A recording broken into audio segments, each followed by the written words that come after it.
सर्व पत्रकार बांधवांचं मी स्वागत करतो. मी सर्वात प्रथम आज जे आपले केंद्रातले भारतीय जनता पार्टीचे जे नेतृत्व इथं उपस्थित आहेत, मी त्यांचा थोडक्यात परिचय आपल्या सर्वांपर्यंत देतो. सर्वात पहिलं माननीय तीर्थसिंगजी रावत साहेब हे माजी उपमुख्यमंत्री उत्तराखंड या ठिकाणी मुख्यमंत्री माजी मुख्यमंत्री उत्तराखंडचे आणि आताचे ते सिटिंग खासदार आहेत उत्तराखंड मधून. आणि मला सांगताना अतिशय आनंद होतो आपल्या सगळ्यांना. रोज आपण अनेक जण मोबाईलवर पाहत असताना आपल्याला मला तरी वाटतं की ज्यांनी मोबाईल पाहतात त्यांना रोज ज्यांचे दर्शन होतात ते केदारनाथचे महादेवाचे जे दर्शन होतात तो भाग म्हणजे जो मतदारसंघ म्हणजे माननीय आमचे खासदार साहेब तीर्थसिंग रावत साहेबांचा आहे. म्हणजे आज अनेक आपल्याला जाण्याचा अनेकदा अडचण होते, पण योगायोग केदारनाथचे त्यांच्या माध्यमातून आज आपल्यापर्यंत इथं आलेत. मी खरं तर त्यांचं लातूर जिल्ह्याच्या वतीने त्यांचं या ठिकाणी स्वागत करतो. त्याचसोबत आमचे मध्य प्रदेशचे नेते आणि आमचे केंद्रीय भारतीय जनता पार्टीशी निगडीत असलेले सन्माननीय विनोदजी घोटियाजी हे आमच्या सोबत इथं आपल्या सोबत आलेले आहेत. आज ते कॅबिनेट मंत्री म्हणून त्यांच्याकडं जे आपण टुरिझम आणि तीर्थस्थळ या सर्व विषयाच्या अनुषंगाने मध्य प्रदेशमध्ये पूर्ण जबाबदारी त्यांच्याकडे. आणि आपल्या मोदी सरकारचे 9 वर्ष पूर्ण झालेले आहेत. हे 9 वर्ष पूर्ण झालेत. या निमित्ताने त्यांचा प्रवास आपल्या 4 जिल्ह्यांमध्ये ते आमचे प्रभारी मंत्री म्हणून त्यांच्याकडे जबाबदारी आहे. अहमदनगर, बीड, लातूर आणि नांदेड या 4 जिल्ह्याचं माझ्याकडे क्लस्टरची जबाबदारी असल्या लोकसभा ती आमच्या आपल्या लोकसभेच्या एंड पर्यंत ही रचना अशीच आपली राहणार आहे. या 4 लोकसभेची जबाबदारी आपली आणि त्याच्यामध्ये जे केंद्रीय मंत्र्यांची जी जबाबदारी आहे ती माननीय आज जे आपल्या सोबत असलेले पाहुणे आहेत. परत एकदा आज पहिल्याच पत्रकार परिषद मध्ये आज त्यांचं उपस्थिती या लोकसभेचे जे प्रमुख म्हणून ज्यांच्याकडे जबाबदारी देण्यात आलेली आहे ते आपले अहमदपूरचे आणि आपले लातूरचे नेते माननीय दिलीपरावजी देशमुख साहेब या ठिकाणी उपस्थित आहेत. आणि ह्या लोकसभेची जबाबदारी ऍज अ खासदार म्हणून प्रत्येक लोकसभेला एक प्रभारी आणि त्यांच्यासोबत एक जबाबदारी अशी प्रदेशाने जी केलेली रचना आहे. सर्व कामकाज आणि मोदी @9 हा विषय खाली घेऊन जाण्याची जी जबाबदारी ज्यांच्याकडे ते आपले जिल्ह्याचे लोकप्रिय खासदार माननीय सुधाकररावजी श्रृंगारे साहेब या ठिकाणी आहेत. आणि आजच्या पत्रकार परिषद मधला महत्वाचा विषय म्हणजे 9 वर्षातले कामकाज जे असतील ते दोन्ही आपले पाहुणे या ठिकाणी सांगतील. मला आपल्या सोबत आमचे प्रदेशाचे जे सचिव आहेत किरणजी पाटील, आपण मागच्या निवडणुकीमध्ये ते आपले उमेदवार होते शिक्षक मतदारसंघातून आणि आता आपल्या जिल्ह्याचे ते प्रभारी म्हणून त्यांच्याकडे लातूर जिल्ह्याचे प्रभारी म्हणून त्यांच्याकडे जबाबदारी दिलेली. त्यांनी इथं उपस्थित आहेत.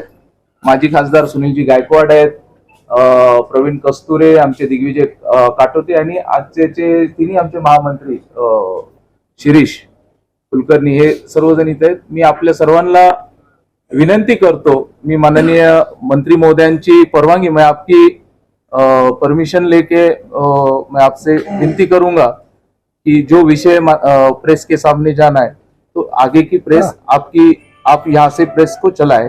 और सभी पत्रकार बांधवों से विनंती असेल की आपण सर्वांनी सहकार्य यामध्ये करता. धन्यवाद. Thank you Samuel. अपने सम्मानित मेरे साथ में विनोद जी हैं और टूरिज्म का चेयरमैन है, मध्य प्रदेश में कैबिनेट का दर्जा है. हमारे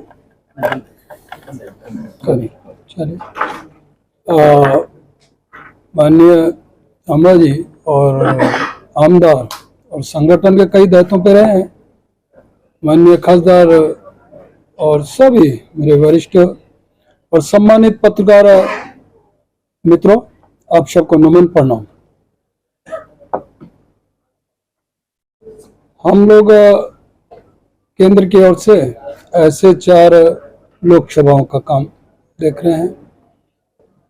मोदी जी की सरकार के 9 वर्ष पूर्ण हुए हैं 30 मई को, और 30 मई से लेकर के 30 जून तक ये महासंपर्क अभियान पूरे देश के अंदर चल रहा है। और ये लोकसभा से लेकर विधानसभा और जिला बूथ तक हम लोग जा रहे हैं। इतना ही नहीं तो घर घर भी संपर्क होगा। 2-3 चरणों में ये कार्यक्रम हमने बांटा है।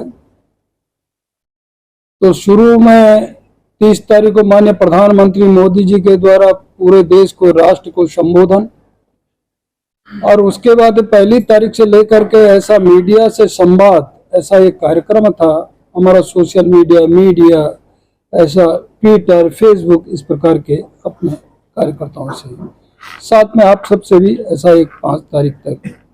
उसके बाद फिर विभिन्न आयाम, तो मोर्चे के महिला है, युवा है, ऐसा। और लाभार्थी जिन लोगों ने इन 9 वर्षों के अंदर प्रधानमंत्री मोदी जी की विभिन्न योजनाओं का लाभ लिया, उस पर भी हम आएंगे। तो उनके भी सम्मेलन, साथ में हमारा प्रबुद्ध ऐसा डॉक्टर हैं, वकील हैं, ऐसे प्रबुद्ध शिक्षाविद हैं और वरिष्ठ पत्रकार आदि सारे लोग उसमें हैं। तो उनसे भी एक संवाद का कार्यक्रम कहीं किसी स्थान पर बैठ करके, और एक सार्वजनिक स्थान है, किसी घर पर, ऐसा एक चल रहा है। तो ऐसे ही अपना कल अमित शाह जी का, गृह मंत्री जी का भी कार्यक्रम था नांदेड़ में, इसी महासंपर्क अभियान के तहत। तो केंद्रीय मंत्री परिषद का भी, अन्य भी वरिष्ठ लोगों का भी दौरा, नेताओं का हमारा चल रहा है। साथ में अपना 20 तारीख से लेकर के 30 तारीख तक घर घर हम लोग फिर प्रारंभ कर देंगे जाना। तो यह हमारा एक आयोजन कार्यक्रम केंद्र के द्वारा। और फिर उसके बाद प्रधानमंत्री मोदी जी भी कहीं ना कहीं, कभी ना कभी जुड़ेंगे, बीच में जुड़ते रहेंगे अपनी बात। मन की बात भी है। 21 तारीख को योगा डे, और प्रधानमंत्री मोदी जी के द्वारा जो शुरुआत किया, तो आज भारत के अंदर नहीं तो देश के 100 देशों से भी अधिक देशों में ये कार्यक्रम, और उसी दिन पर शुरू, तो उस दिन भी अपना कार्यक्रम नीचे स्तर तक जाएगा। 23 तारीख को बलिदान दिवस, श्यामा प्रसाद मुखर्जी पहले अध्यक्ष हमारे रहे, और जिन्होंने कि आजाद भारत में जवाहरलाल नेहरू के साथ में पहला कैबिनेट मंत्री होने के बाद भी उद्योग मंत्री दर्जा ठुकरा दिया। और वो इसलिए ठुकराया कि जम्मू और कश्मीर अपना देश का एक अंग है, लेकिन उसके बाद भी आजाद नहीं है। तो उसके लिए एक अभियान के रूप में जो लिया, बलिदान हो गए, तो वो कार्यक्रम भी अपना एक रहेगा। 25 तारीख का इस प्रकार का सारा होगा।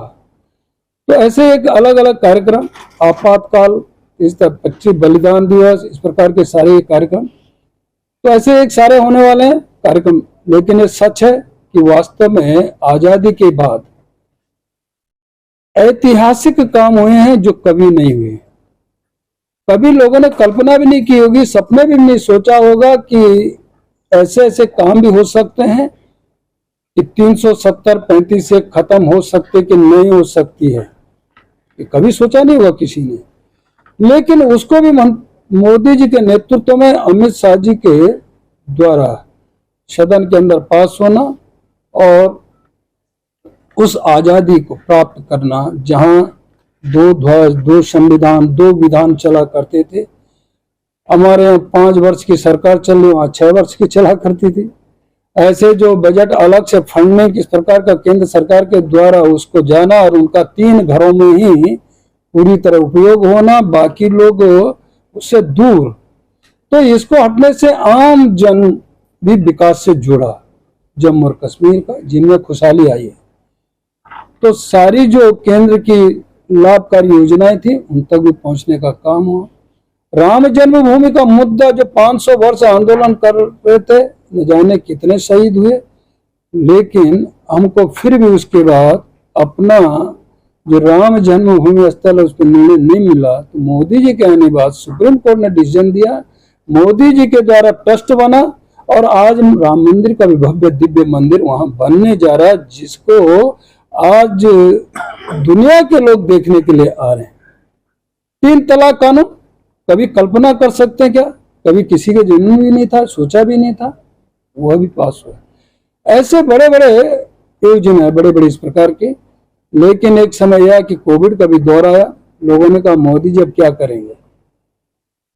लेकिन मोदी जी ने भी वो कर दिखलाया कि किसी ने सोचा भी नहीं होगा कि जब लोग घरों के अंदर कैद थे तो मोदी जी ने उनको राहत देने का काम किया, उनके घरों में राशन पहुंचाने का काम किया, बाजारों में शहरों में मोदी किचन चला, राहगीरों को मजदूरों को भोजन खिलाने का काम भारतीय जनता पार्टी के लोगों ने, सरकारों ने किया। यह ऐतिहासिक काम है। यानी जो गरीब कल्याण हो तो आज भी, और हम कहते भी हैं कि वास्तव अपना काम सेवा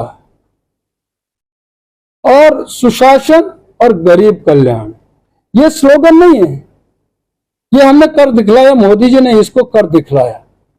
और जिसके कारण कि आज भारत ने तो विश्व का भी अन्य देश मोदी के कायल हुआ है। ये एक नया परिवर्तन दिखा है भारत के अंदर, और उसी को लेकर के नीचे तक तो लाभार्थी की भी हमने बात की, तो कितने माता और बहनें धुएं खाती थी, तो धुएं से मुक्त कराने का काम किया। ऐसे 8.5 करोड़ लोगों को गैस कनेक्शन देने का काम किया। आजाद भारत में 4.5 करोड़ लोग अंधेरे में जीवन यापन कर रहे थे। 55-60 वर्षों के अंदर किसी को याद नहीं हो कि मेरे घर के बगल में भी अंधेरे में कोई है, निगाह नहीं गई। मोदी जी की दृष्टि वहां तक गई, तो ऐसे 4.5 करोड़ लोगों को भी फ्री कनेक्शन देने का काम किया। दीनदयाल ज्योति योजना के तहत सारे घरों में बिजली देने का काम किया। और यही नहीं तो शौचालय युक्त भी किया। और जब देखा कि भारत के अंदर, देश के अंदर सभी घर शौचालय युक्त हो गए, लेकिन आए दिन नए नए घर बन रहे हैं, नए नए मकान बन रहे हैं, तो फिर अब प्रधानमंत्री मोदी ने फिर ओपन किया, सर्वे करना शुरू कर दिया है कि नए घरों को भी शौचालयों से फिर जोड़ना। ये प्रक्रिया पूरी शुरू हो गई है। हर घर में नल, नल में जल। कभी सोचा था क्या? हम कहते हैं कभी विश्व के अंदर युद्ध होगा तो पानी के लिए होगा, क्योंकि खारा पानी पूरा विश्व जिस तरह तो आने वाले से चिल्लाता है, ग्लेशियर घट रहा है, स्रोत डाउन हो रहे हैं। यह स्थितियां देखते हुए प्रधानमंत्री मोदी जी ने पहले ही पहला मंत्रालय जल शक्ति मंत्रालय बनाया, जिसमें करोड़ों करोड़ों रुपए, अरबों रुपया इस योजना के तहत दिया। हर घर में नल, नल में जल होगा। लेकिन इतना ही नहीं, तो जो आज नया घर बनेगा तो वह भी उससे जुड़ जाएगा। ऐसे बहुत सारे, कभी गरीब बीमार हो गया तो इलाज कराने कहाँ जाएगा? बाकी लोग तो 5 स्टार जैसे हॉस्पिटलों में इलाज करा रहे हैं, लेकिन वो क्या करेगा? उस गरीब तक भी मोदी जी की निगाह गई, तो 5 लाख रुपया आयुष्मान योजना के तहत दे करके वह भी अपना इलाज कराए। मुद्रा बैंक है, एक्सीडेंटल बीमा है। गरीबों ने कभी बैंक देखा नहीं था, मोदी जी ने बैंक दिखाने का काम भी उसको किया। एक्सीडेंटल बीमा के नाम पर 1 रुपया, और यही नहीं तो 0 बैलेंस से यह काम शुरू किया है और सबको बैंक का रास्ता खुलवाया है, दिखाया। मुद्रा बैंक है, छोटे छोटे उद्योग मुद्रा बैंक से खोल सके, लोग अपना रोजगार चला सकें। इस प्रकार की योजना विभिन्न है। तो इस समय यह तय हुआ कि 9 वर्ष पूर्ण होने पर ये जितने लाभ और जितनी योजनाएं प्रधानमंत्री मोदी जी के द्वारा पहुंची हैं, उनको हमको घर घर तक ले जाना। ये तो मैंने वो दिखाया कि आम आदमी जन की, लेकिन जो सड़कों का है, और मैं तो प्रत्यक्ष साक्षी हूँ, गवाह हूँ। कभी कल्पना करो कि पहाड़ में ट्रेन का चढ़ना। आजाद भारत में हमने सुना था दार्जिलिंग में कभी ट्रेन चढ़ी थी और शिमला में अंग्रेजों ने चढ़ाई थी, उसके बाद कहीं पहाड़ों में ट्रेन नहीं चढ़ी। आज सिक्किम और उधर कभी असम में, गुवाहाटी में होती थी, नॉर्थ ईस्ट के 7 स्टेटों के लिए। आज हर जगह वहां ट्रेनें जुड़ रही हैं। एयरपोर्ट जुड़ रहे हैं। एयरपोर्ट कनेक्टिविटी कभी गुवाहाटी के अंदर होती थी, बाकी छह प्रदेशों में नहीं होती थी, वो भी एयर कनेक्टिविटी से सिक्किम हो, आपका अन्य जगह सारा जुड़ रहे हैं। यह प्रधानमंत्री मोदी जी की इस प्रकार की एक योजना, और मैं कह सकता हूँ तो मेरे यहाँ तो ट्रेन 7 सुरंगें जा रही हैं उत्तराखंड के अंदर, 7 सुरंग कहीं उसके अंदर से गुजरते हुए ट्रेन आप लोग जाएंगे, देखने मौका मिलेगा। आज इतना यात्री जा रहा तो कोई उत्तराखंड का नहीं है, पूरे देश का है, और देश का ज्यादा बल्कि उत्तराखंड का तो बहुत सामान्य है। तो ये लाखों में जा रहा है एक दिन में। तो वो यही परिणाम है कि मोदी जी ने जो सड़कों का गडकरी जी के द्वारा जो विस्तार दिया गया वो चमत्कार है। आज आपको लगेगा कि मैं मैदान में हूँ, पहाड़ में हूँ, ट्रेन दौड़ रही, जहाँ 10 दिन लगते थे लोगों को बद्रीनाथ केदारनाथ यात्रा करने में, आज एक दिन में वो ऋषिकेश से बैठता है या दिल्ली से बैठता है शाम को, तो अगले दिन ऋषिकेश से 7 बजे और शाम के 7 बजे बद्रीनाथ पहुंच जाता है, दर्शन करके अगले दिन लौट आता है। ये हम लोग दिल्ली में चर्चा होती, बातचीत होती है। इस प्रकार की सुविधा सहूलियत सभी जगह, सड़कों का जाल, ऐसी इस प्रकार का काम ट्रेनों का। तो ये इतने काम इन 9 वर्षों के अंदर हुए, एजुकेशन से लेकर रहने से सारा, तो बहुत सारा काम है। तो इस प्रकार की योजनाओं को लेकर हम नीचे तक जाने वाले हैं। और कई बार हम कहते हैं ना कि मोह नाचा कितने थे, मैंने इतना काम किया मोदी जी ने कि शायद भूतों न भविष्य था। मैं तो ये कहता हूँ, मुझे भी 35-40 साल हो गए विद्यार्थी जीवन से, विद्यार्थी परिषद से लेकर के पूर्णकाल संघ से लेकर भाजपा में बाद में है, तो अटल जी को भी देखा, अन्यों को भी देखा, सबको देखा। और उसके बाद अटल जी ने जिस तरह काम किया और उसको पूरी तरह मोदी जी जिस तरह आगे बढ़ाने का काम कर रहे हैं, उन पॉलिसियों को, नीतियों को, यानी उससे भी और ज्यादा हट करके, तो ऐसा काम, तो ये इसी को देखते हुए आज विश्व के अंदर भारत की एक पहचान बनी। नहीं तो कौन पूछता था पहले भारत को? भारत का राष्ट्राध्यक्ष प्रधानमंत्री किसी देश के अंदर जाता था तो 2 दर्जा कहलाता, कोई हाथ मिलाने को तैयार नहीं होता था। आज प्रधानमंत्री मोदी जाते हैं तो राष्ट्राध्यक्ष भी एयरपोर्ट पे रिसीव करने आते हैं, नहीं तो कई देशों के तो नतमस्तक भी होते हैं, कहते हैं ये सब, कहते हैं कब हमारा मौका आएगा हाथ मिलाने के बगल। नया ऐसा एक भारत और ऐसा परिवर्तन आया, तो वो सब हम बढ़ रहे हैं, वो सब हम चल रहे हैं। तो यह है। और मोदी जी केवल यहाँ तक नहीं, तो आने वाले जो शताब्दी वर्ष होगा उसकी भी तैयारी में लग गए हैं। 2047 में 100 वर्ष जब आजादी के पूर्ण होंगे तो उस समय एक नया ही एक भारत दिखने को मिलेगा कि जो हमने अब तक गुलामी का इतिहास पढ़ा, अब अपना इतिहास पढ़ेंगे भारत का। ऐसे स्वतंत्र इस प्रकार का है। इतना ही कहते हुए मैं अपने माननीय पत्रकार मित्रों का धन्यवाद करता हूँ। हमारे साथ में विनोद जी हैं, विनोद जी विषय करेंगे, फिर बात करेंगे आपसे। अरे क्या बात है। सबको नमस्कार। रावत जी ने बहुत विस्तार के साथ बात कही है। इन 4 लोकसभा क्षेत्रों के कार्यक्रमों के संचालन की जिम्मेदारी हमारी तरफ है, और उसके अंतर्गत जब आप यहाँ बैठे हैं तो ये भी उन कार्यक्रमों का एक हिस्सा है कि मोदी जी की बात पत्रकारों के साथ शेयर करना। कुछ विषय जो रह गए हैं वो मैं आपसे चर्चा करूंगा। ये 4-5 चरण में पूरा कार्यक्रम था। 3 चरण जो हैं वो क्रियान्वयन के हैं और 2 चरण योजना के थे। योजना हो गई, अब क्रियान्वयन के पक्ष में हम आ गए। इसमें एक तो 23 तारीख को मोदी जी लगभग 10 लाख बूथ पर सीधे बूथ के कार्यकर्ताओं से संवाद करेंगे। देश भर के 10 लाख कार्यकर्ताओं, 10 लाख बूथ के ऊपर पार्टी के कार्यकर्ताओं से बातचीत करेंगे। 23 तारीख डॉक्टर श्यामा प्रसाद मुखर्जी का बलिदान दिवस है, ये आप सब जानते हैं। 25 तारीख को पीछे 1975 में इमरजेंसी इंपोज की गई थी, और जो लोग आज दुनिया के दूसरे देशों में जाके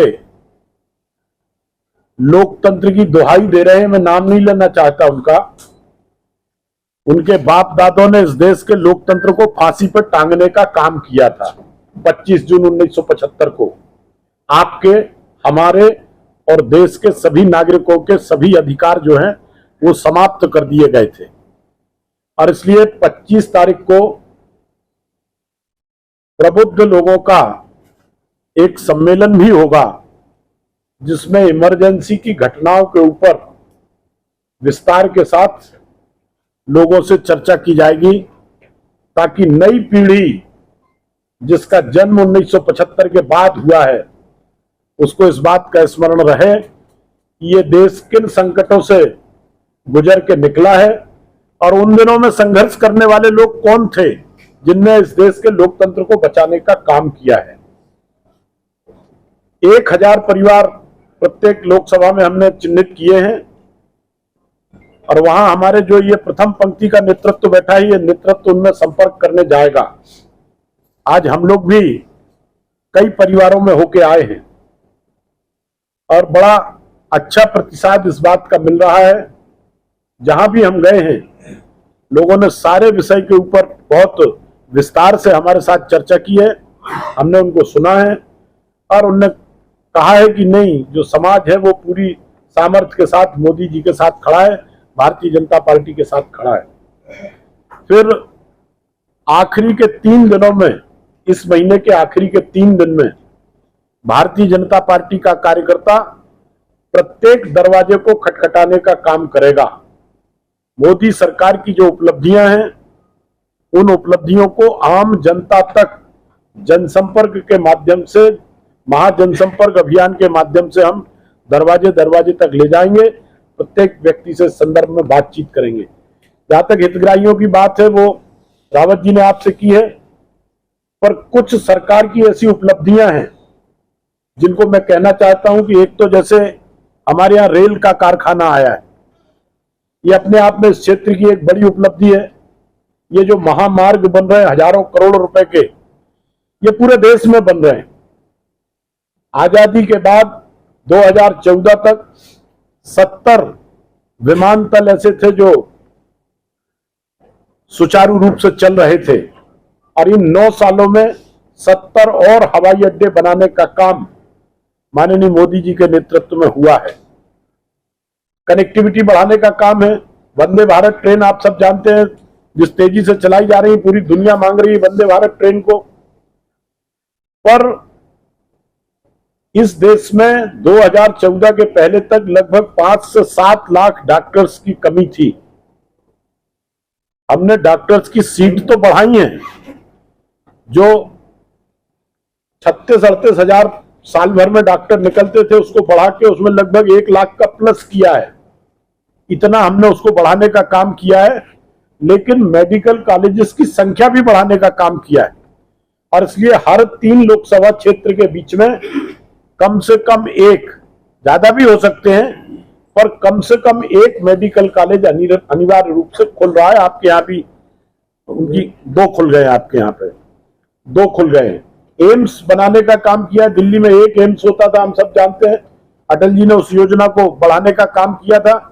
आज पूरे देश में 14-15 एम्स बढ़ाने का काम माननीय नरेंद्र मोदी जी की सरकार ने किया है।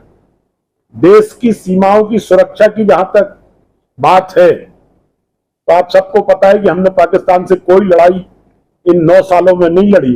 एक एयर स्ट्राइक की है और एक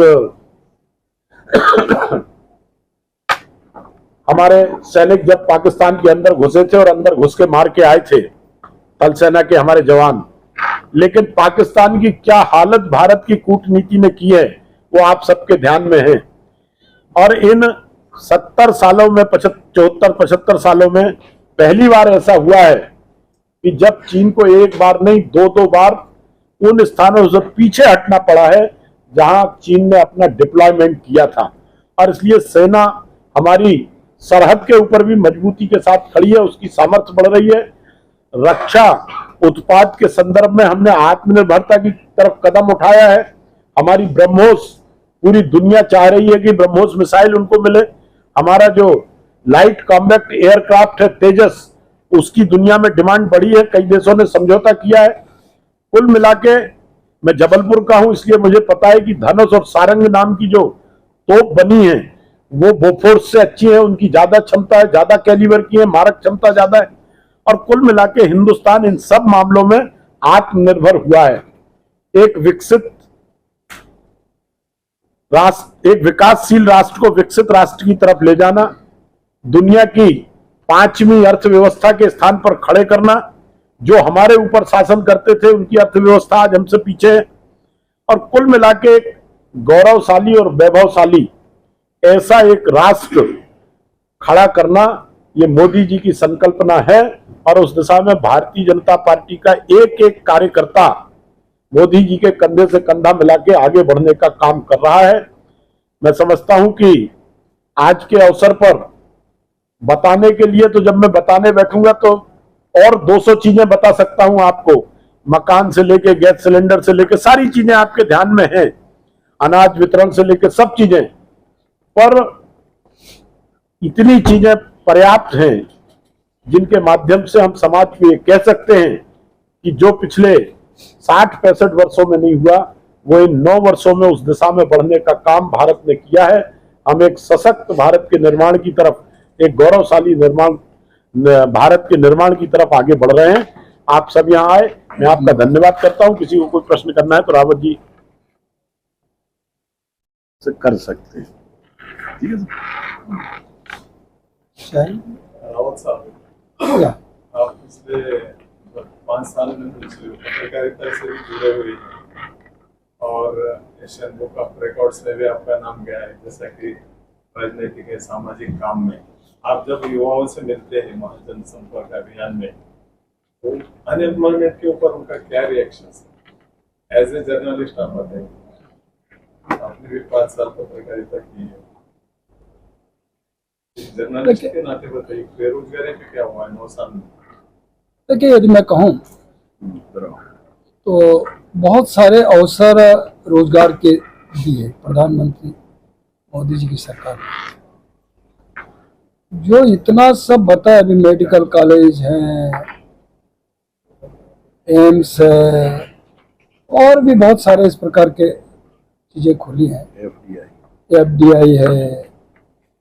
और यदि मैं कहूँ तो स्वरोजगार की तरफ हम ज्यादा आगे बढ़े, और स्वरोजगार के साथ साथ रोजगार यह है कि स्वयं नहीं तो 10 को और भी दो।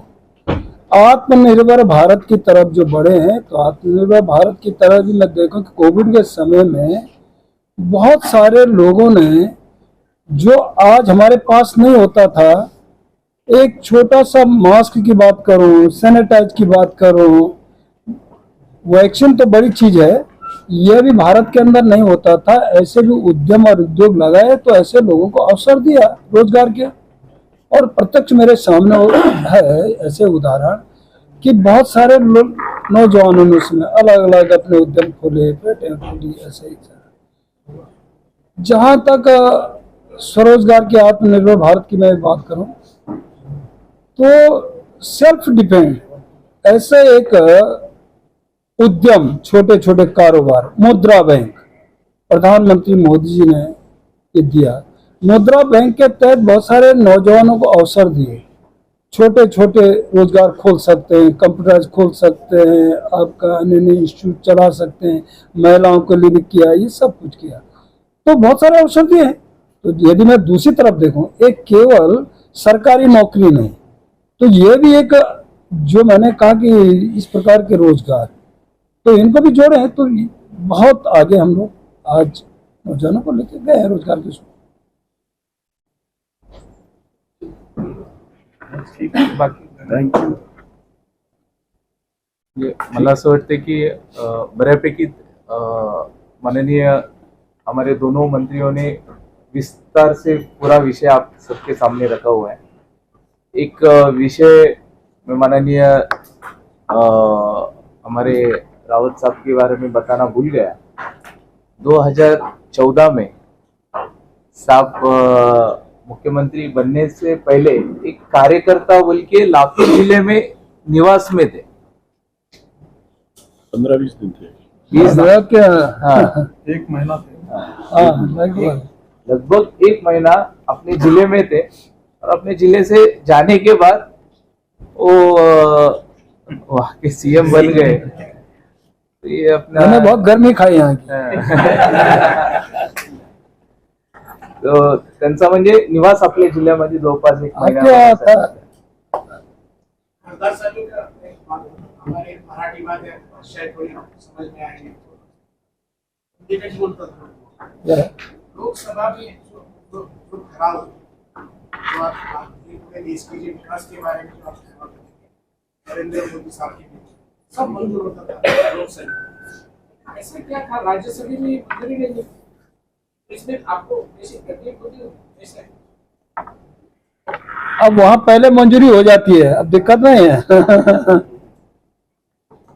अब तो राज्यसभा में भी 100% ओके। पहले अपना जितने भी 370-35 से हुआ, पहले राज्यसभा में आपके ओके के पहले तो लोकसभा में होता था, निचला जो सदन है तो वहां पास कराया। और ओबीसी जब आयोग बना, देखे कितना धोखा है। जो लोग कहते थे कि साहब हम इनके बिल्कुल हिमायती हैं, इस बार के फलाना, और कहते आयोग बनाएंगे लाएंगे बनाएंगे करके रह गए। हमने ये मोदी जी के नेतृत्व में आयोग बनाया और उस समय अन्य दलों ने कांग्रेस के रहते हुए बहिर्गमन किया, ठीक है ना। कितना झूठ लाना। और हमने राज्यसभा में पहले राज्यसभा में पास किया, जो आप कह रहे हैं ना, क्या सबसे पहले राज्यसभा में पास हुआ, लोकसभा में हुआ।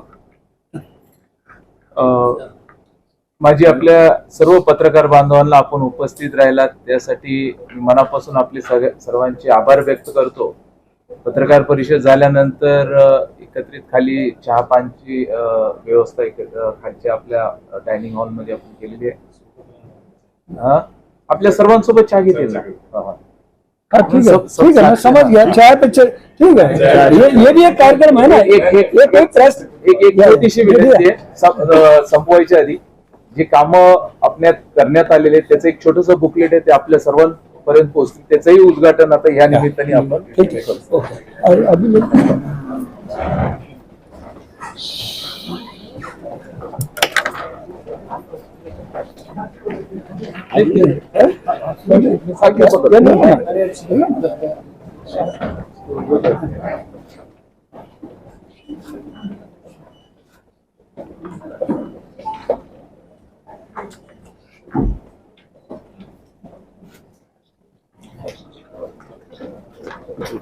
फॉर्मेट है।